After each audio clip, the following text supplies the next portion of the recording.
Yes, that's good. All right, Elena. So how long have you been in real estate now? So I started in 2015. Um, well, that was the sales side. So actual real estate, I did title insurance before I got my Oh, license. So that's how I okay. kind of got into it. Nice. So since 2015, basically that boom of Williamsburg and all that, that's when I like kind of started. 9 years. Wow, that's a pretty long time. And what made you get into real estate?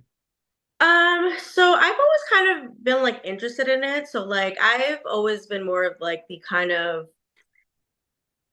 um I guess I grew up as like, doing theater, competitive cheerleading, all Oh, those things. hmm. So I've always kind of been in the competitive kind of realm. So real estate was always interesting, but I went to school for media and communication. So I thought I was going to do radio, TV, and all that.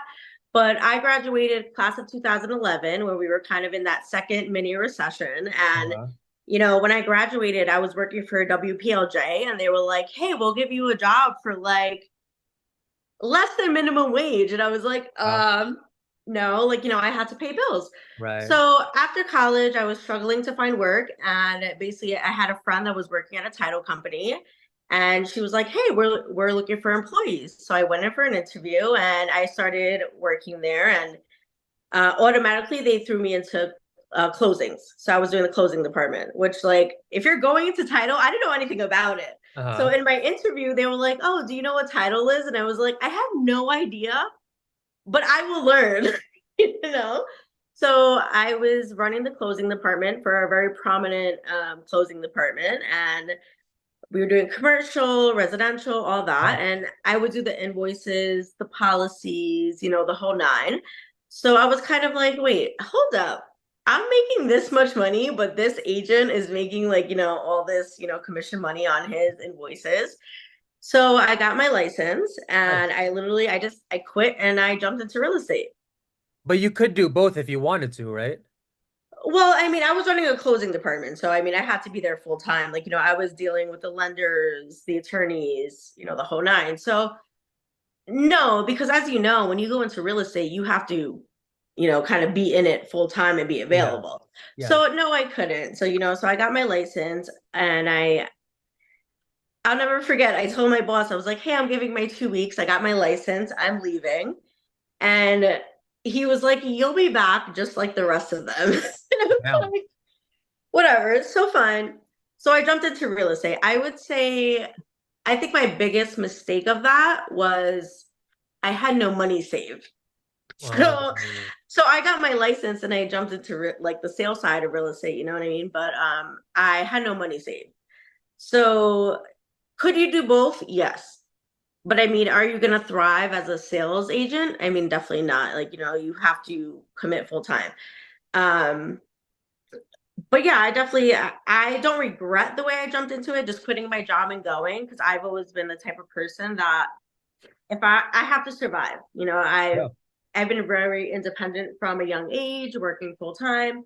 So I'm gonna always survive. But I definitely regret, like, I'll never forget, I jumped into real estate with $400 in my bank account. Wow. And the first day at my office, my car got towed for the same amount of money that I had in my bank account. Oh my So, gosh. that was definitely a very hard, transition. But how do you pay for all the like MLS and the brokerage fees? Like that all costs more than 400. Or was that after? No, no, no, no. So, well, when I went into real estate, I got my license and I was very lucky. So when I've had a lot of friends, a lot of people come to me, be like, I want to get into real estate. Give me your advice and your opinion. And I always give it, but I got very lucky. I got hired off the bat as a broker's assistant. Oh, So I got hired for, I don't know if, I know you're a bit new to real estate, but I don't know if you remember apartments and lofts in Williamsburg. not really, no. So when I started, Apartments and Lofts was a boutique firm that they were running the new development, sector in Williamsburg, Bushwick, all those happening areas. Uh-huh. So I got hired by a broker that she had a portfolio from a developer she worked with, and she needed someone to go do the showings, to put the application together, and all that. So I got hired, to work with her. So I was lucky enough where I had work off the bat. going in as an agent, you don't always find that. So, when that happened, I kind of always have stuck with that. So I've got lucky. I always tell people like, don't look at me as a guide, but definitely come to me for opinions and advice, you know what I mean? But I'm definitely not a guide because like, I think my career has been a bit more, based on luck Really? than a lot of people like, go through. A lot of agents fail their first year. Yes, They 90%. flop. 90%. I personally lost everything the first year, but I was also closing 10 rental deals a month, Wait, which 10 rental deals on the first year? yes, I 10 yes. So like I said, I got hired for a broker that she had a portfolio. So the developer that she was working with,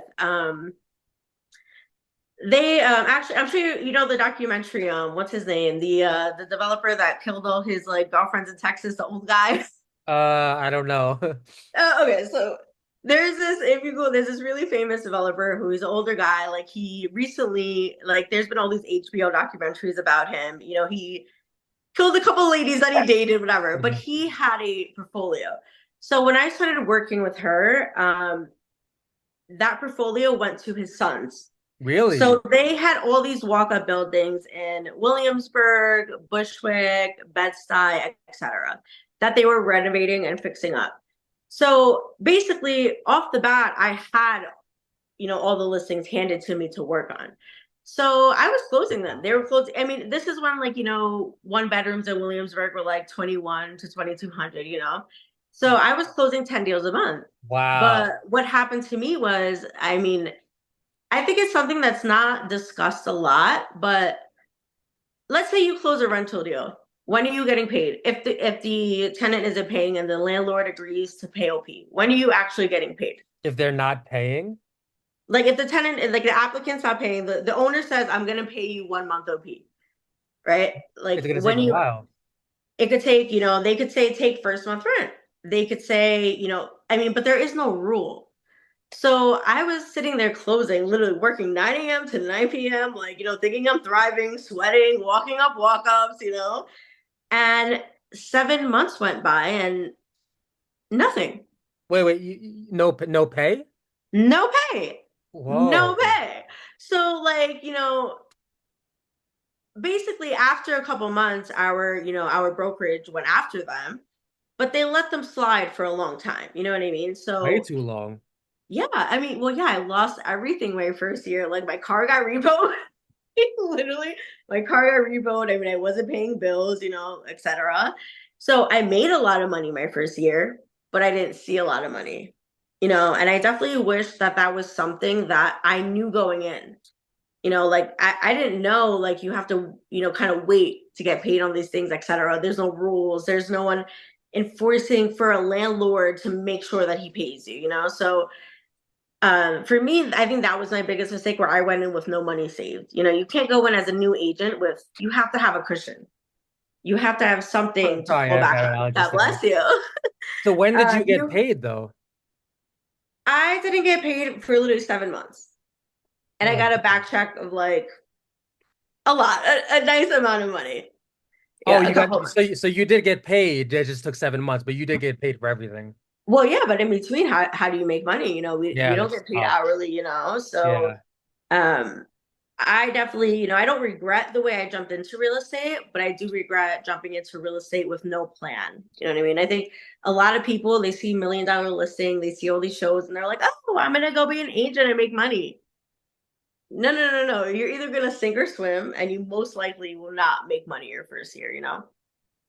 Yeah, I mean, because real estate takes a lot of money. You gotta you most people pay for marketing and then the MLS fees. So, it's funny because even though it took you 7 months to get paid, that's actually still better than the average agent in the first year. Like the average agent might close in like 8, 9 months or not even. So it's still like, kind of I mean, well, Rebecca, I was doing rentals. I wasn't doing sales, I was doing rentals. right, right. So Well, it's still something, right? well, I mean, of course. I mean, to me, so I've been in this, what, 9 years? I still do a lot of rentals. Like I moved upstate last year and my biggest market here right now is rentals. I moved up here like, no, no, no, no, no. I'm finally gonna focus on sales. But I mean, luckily that's how it's landed for me, where like I've done a lot of rentals and now I have landlords calling me because they see my name on Zillow, they see, whatnot. So, I'm still doing a lot of rentals 10 That's years okay. in, That's okay. but no, for sure, definitely it is okay. Like to me, like rentals is where you how you pay your bills and where you make Yeah. your money. Like a lot of agents, like the agents that tell you like, oh, you're doing rentals.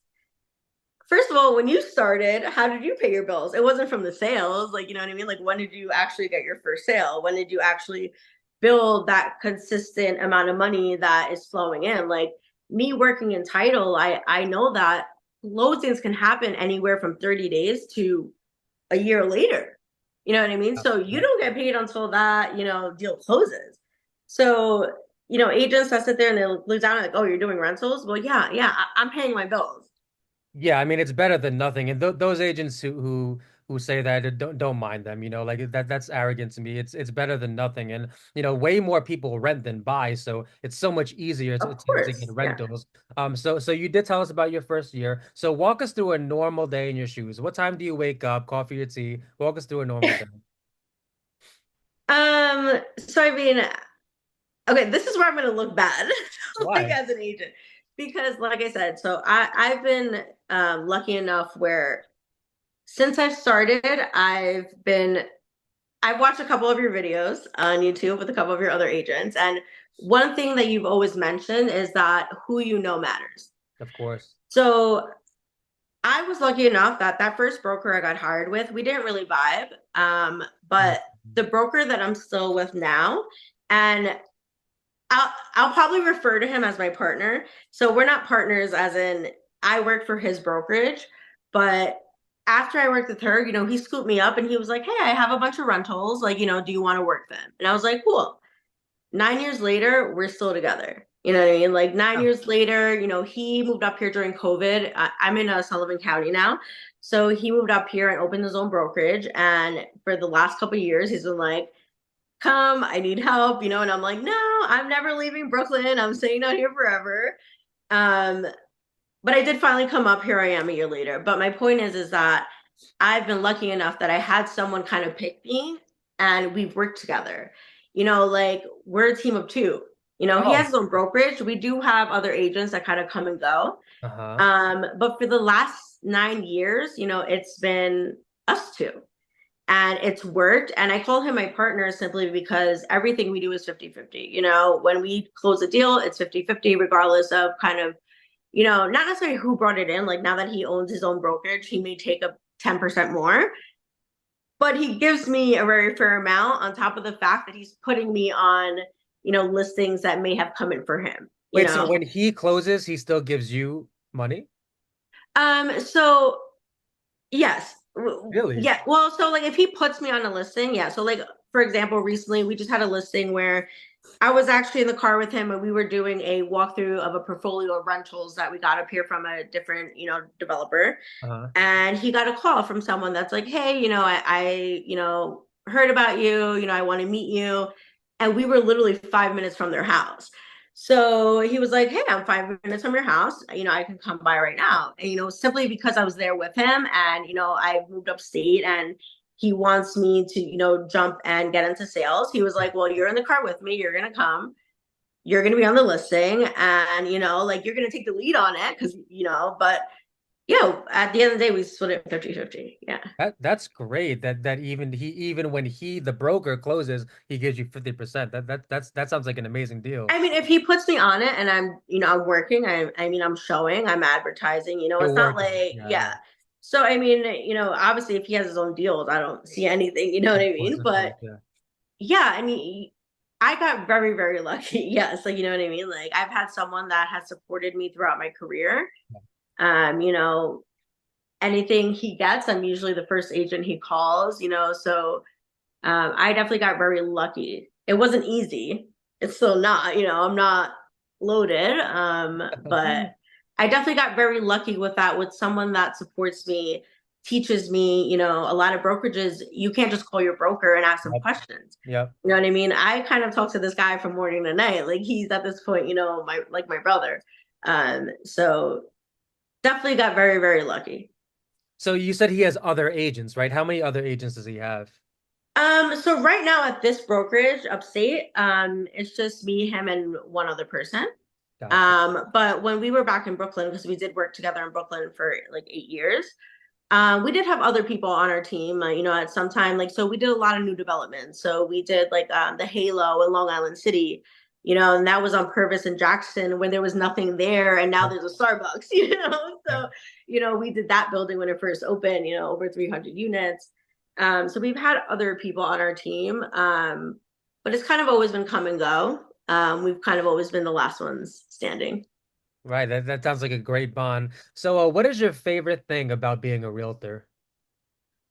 I think honestly is that I can do me, make my own schedule. Like that's why I went into kind of not, well, if it wasn't real estate, it would have been something else. So I've never been the type of person that like I can respect a schedule, but I don't really like to wake up early.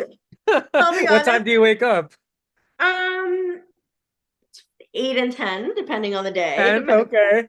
8 and 10, depending on what my schedule looks like. So I don't do the typical, I think, broker thing. And this is why I always say to people, if you want my advice on being a broker, don't look at me as a guidebook. I can definitely give you a lot of advice, but I'm not a guidebook. I don't wake up and do the cold calling and all that stuff. So You never I did mean, cold calling? I can't say I've never done it. I wouldn't say that's how I get, business. Like no, I don't do cold calling right now. I mean, I it's I not. probably I probably should. I probably should. But no, I don't. Yeah, as long as you're selling, that's what matters. So, Elena, what is your least favorite thing about being a realtor? I think probably the lack of appreciation. I think a Mm. lot of people, like right now, what's happening with NAR and all that. Yeah. I mean, a lot of buyers, I feel bad for them because I think they're gonna kind of, I mean, it's gonna be a process of elimination. Who's gonna survive this? Yeah. But a lot of people don't appreciate what we do. They think, oh, I hit you up for a listing and then I offer to show you more. And then they'll either disappear if they find someone else or things like that. And it's like, I don't get paid hourly. Yeah. I get like, and a lot of people don't understand that. So I Yeah. think, I think the lack of appreciation, people looking at us like, oh, you're a realtor, you get paid for nothing. Yeah. I definitely don't get paid for nothing. I drive a lot of miles. Yeah. No one fills up my tank. I still have a house that I have to pay rent on. I have, all these, et cetera, et cetera, et cetera. And it's like, so no, like we deserve the commission that we make. And I think it's not put out there enough what we do and why we deserve, the commission, the small commissions that we make, because we deserve more. Yeah, well, a lot of people don't understand how many people flake on us, Like how many I'm sure you've had to deal with dozens and dozens of flakes in your time, haven't you? Of course, yeah. Well, recently, for example, I had a buyer I was working with, and their budget was 300. And mind you, I'm Okay. upstate, so that's a decent budget for a first time home, What so can that 300. buy in that area? What can 300 buy in that area? Out here you can get a decent 2 or 3 bed, 2 bath. A house for 300K? Mhm. Here that I get you a studio. Well, not even. I mean, it'll get you a co-op studio, you Yeah. know. So yeah, so I had these buyers where I was showing them everything that they sent me. I made appointments and I showed them. And they were looking at things, their budget was 300 and they were looking at things that were 290, 300. Right now in Sullivan County, a lot of those houses in that range are like renovated by developers where they're getting over asked right now. Mm, So I entertained their first 2 or 3 houses. We put in offers and they got outbid. They were like 300 is our budget. We can't put more. I'm like, well, then you're not going to get the house. uh, So finally I messaged them like, listen, what I think you should maybe be doing is you need to lower, your search amount. Look at things in the 200 to 250. They may need some work, but you can get something move-in ready. right, And then over the next years, spend the extra 50,000 and renovate. right. I've never heard from them again. They stopped answering me. Did they sign the contracts or? So they didn't. They were a referral. Mhm. I'll be honest, I'm a little bad with that stuff. maybe because I think like I kind of know what my time is worth, that I won't waste more than one, two, or three showings. And I think as much as you qualify a person, you really don't know until you kind of like start taking them out, you spend time with them, and then you kind of know like, okay, like do you actually have the money? Like what are, where are you actually at? So when I get to that kind of two, three showing mark, if I don't feel that it's like a legit thing, like I'll just kind of ignore, not ignore, but I'm not gonna follow up. If you call me, you want to see something, yeah, sure, let's do it. But I've learned to kind of eliminate the waste of times. Filter. Yeah, like if you're not serious and I'm not serious, I'm not gonna waste my time, especially now with the whole NAR thing. Like, no Yeah. way, you know. Yeah, and the thing is, even if they do, let's say, make a lot of money and have a great credit score and they have a pre-approval and this and that, they can still always use another agent, you know? Like, I feel like most buyers, what my friend said is always assume that they're using multiple agents, and I think that's a pretty good rule, no? Yes, especially now. So like you kind of joined in a time where things are definitely like there isn't loyalty. Yes. So when I first started real estate, even with let's say developers and rentals and all that, there was loyalty, you sign contracts. Now every, Bill, Bob, and Joe is a realtor. So why would I like sign a contract with you when I could have 10 agents list my property on Zillow as an open listing and whoever brings it brings it. So yeah, there isn't that loyalty that there was when I first started, So for now, yeah, I always assume you're definitely seeing someone else, you know. So it sounds like real estate got more tough over the years, no? Yeah, I mean for sure. I mean between COVID, $1 million listing, and the whole fake, reality of what real estate is, so many people became realtors. And like right now, like I think what's actually kind of good is that I think a lot of those people are going to get eliminated. And hopefully we go back to a kind of more of a level plane. Like because right now I think with the NAR thing, post COVID and all that, it's not as easy, to succeed as a realtor.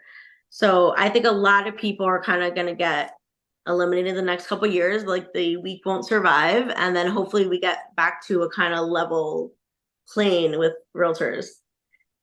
Interesting. So it sounds like to a certain extent you view other realtors as competition.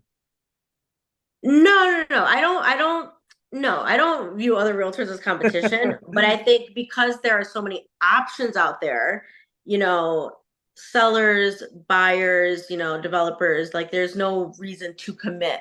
So I don't see a lot of the actual business building. Like, when I first started, you would start with a developer or a landlord, and they would only call you, and now you have one, two, three, four, five buildings.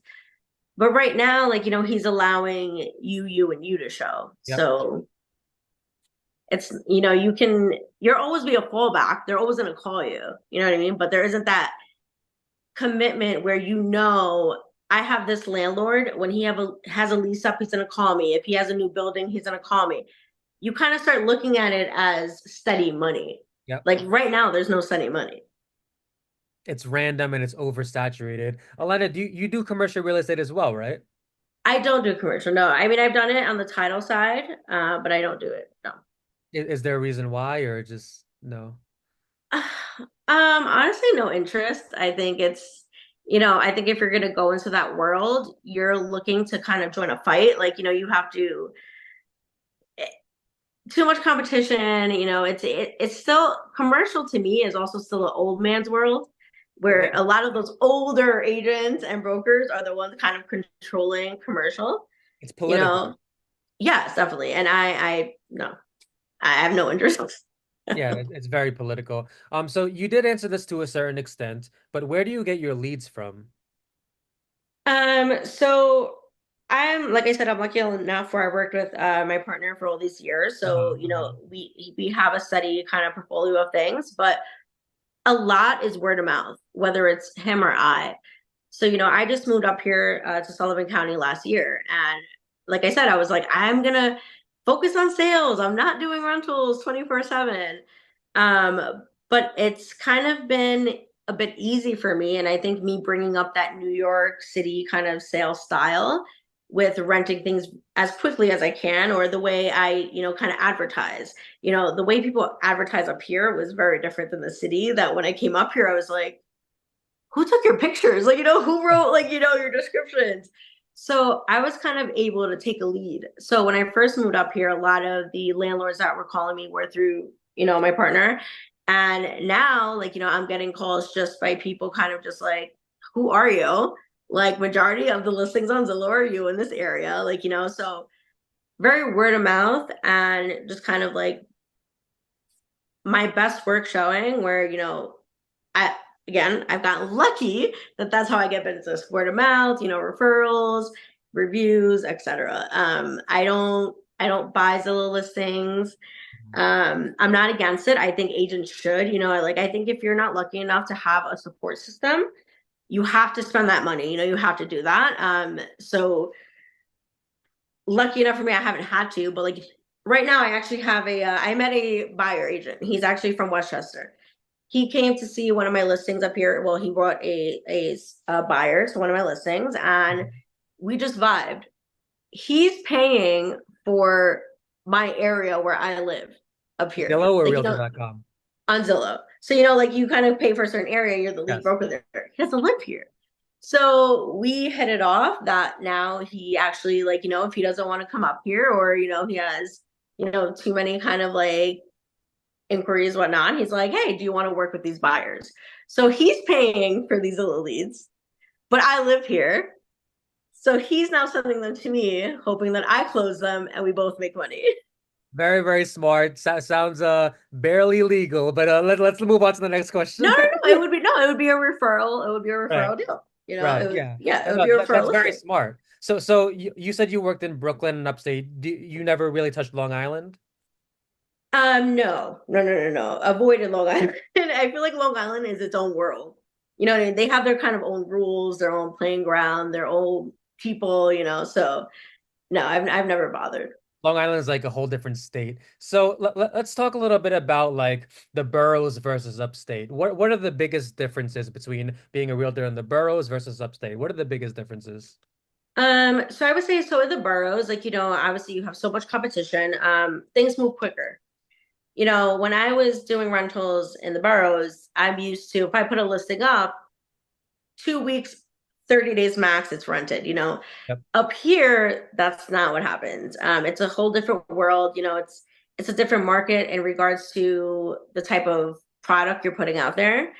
It depends on the county, just like with the boroughs, but it depends on the county, like, income requirements. In the city, they usually ask for 40 times.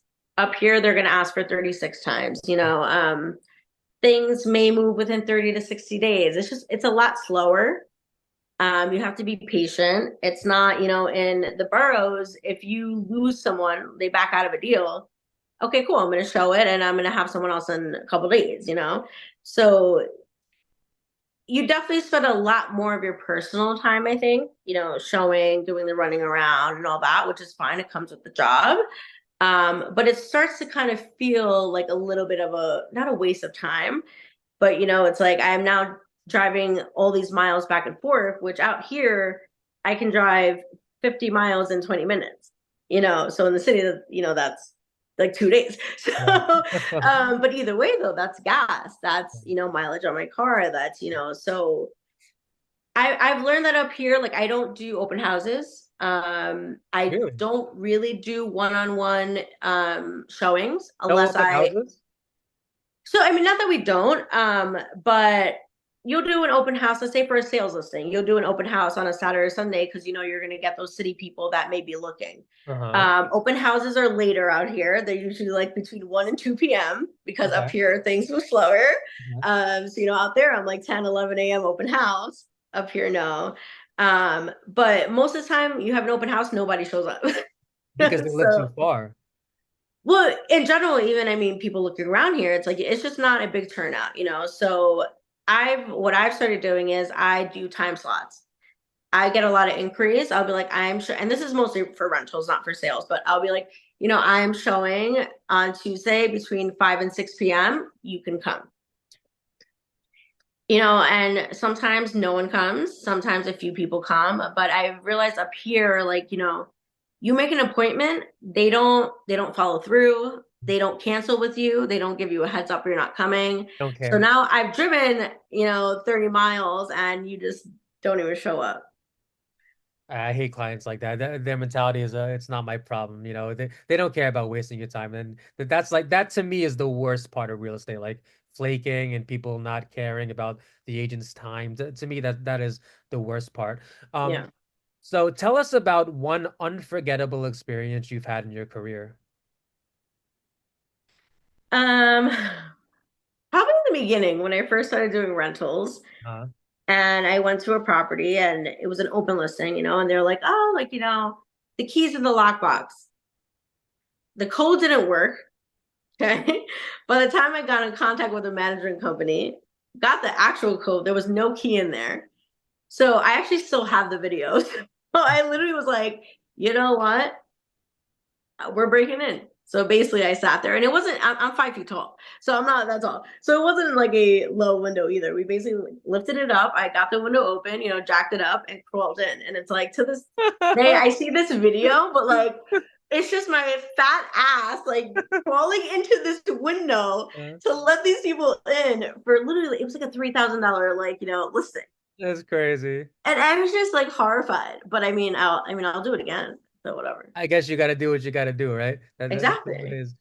So Elena, how would you respond to people who say, "I don't need an agent. You don't need an agent to buy. You don't need an agent to sell"? How do you respond to those people? I think you don't need an agent, right? You can do it on your own, but you don't know the rules. You don't know how the game is played. So you're not gonna have someone that's actually working in your best interest. You may buy a property, you may sell it, but now you probably sold it for too much money and you didn't take home as much as you could. Or maybe you bought a property where you could have bought it for way less, but Yep. now you've paid an extra 10,000. So do you need one? No. It's not rocket science. You can figure it out. But there's many levels to the game. Once you either sell or buy, now there's next levels. You're dealing with banks, you're dealing Yep. with attorneys, you're dealing with title insurance, where all these people also have their own interests, at play with who they're working with. So I think it's very important to have someone that is there for you, specifically. Fighting for you. And I just want to add to that, we have access to MLS, and also we pay for things, like we pay for photographers, for example. So we do pay for certain things, just to add on to that. So Elena, what is your long-term plan? Not just as far as real estate, but as far as life goes. What is your long-term plan? Um, so well, with real estate, so my end goal is like, moving up here. So I also do a lot of Airbnb management. Uh, But I've always wanted to buy and flip properties. I don't think I see myself staying on specifically the sale side forever. mhm. Like I want to, yes, I am my own boss, but I feel like once you get to that stage of buying properties, flipping them, or having tenants even, I would love to have tenants. I would love to even have tenants in Brooklyn. Like Really? I grew up there and not only as a tenant have I seen how shitty landlords can be, but Yeah. I've worked with shitty landlords. You know what I mean?